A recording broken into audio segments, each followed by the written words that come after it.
Assalamualaikum warahmatullahi wabarakatuh. Anak-anakku sekalian, apa kabarnya hari ini? Bertemu lagi dengan Bapak pada pelajaran Pendidikan Agama Islam dan Budi Pekerti. Sebelum belajar, mari kita berdoa bersama-sama. Robbi zidni ilman warzuqni fahma waj'alni minas sholihin. Amin.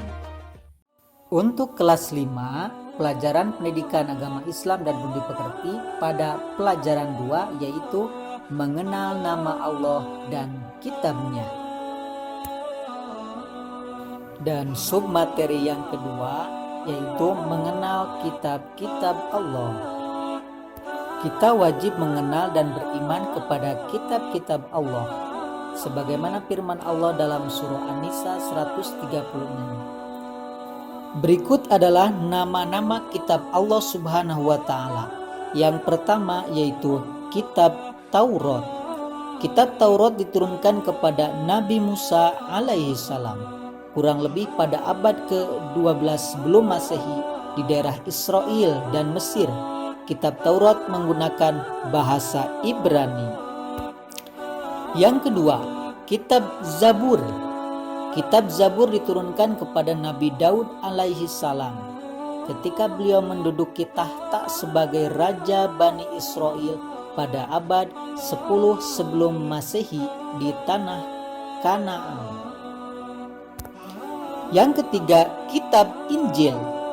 Kitab Injil diturunkan kepada Nabi Isa alaihi salam pada sekitar abad 1 Masehi di daerah Yerusalem.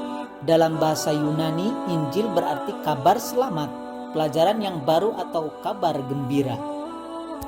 Dan yang terakhir adalah kitab Al-Quran. Kitab Al-Quran mulai diturunkan kepada Nabi Muhammad SAW pada abad 6 Masehi di Mekah atau di Gua Hiro, yang dikenal dengan peristiwa Nuzulul Quran. Turunnya Al-Quran menandai awal diangkatnya Nabi Muhammad SAW sebagai utusan Allah, yang pada waktu itu beliau berusia 40 tahun. Al-Quran terdiri dari 114 surat, terbagi dalam 30 juz dan 6.236 ayat.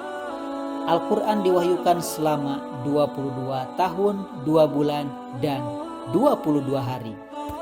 Al-Quran sebagai kitab pegangan umat Islam menyempurnakan seluruh hukum-hukum Allah Subhanahu wa Ta'ala yang terdapat dalam kitab-kitab sebelumnya.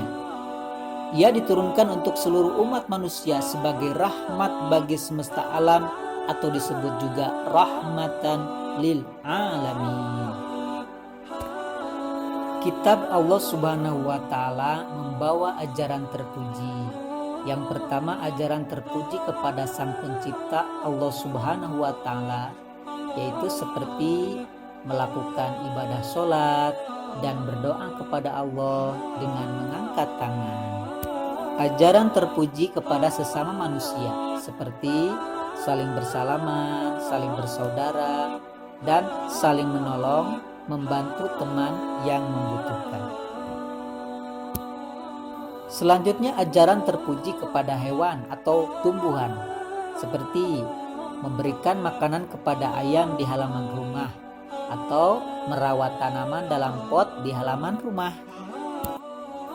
Dan selanjutnya, ajaran terpuji kepada diri sendiri seperti kita merawat diri dengan memotong kuku, dengan mandi, dengan membersihkan badan, juga berhias hendak berangkat ke sekolah.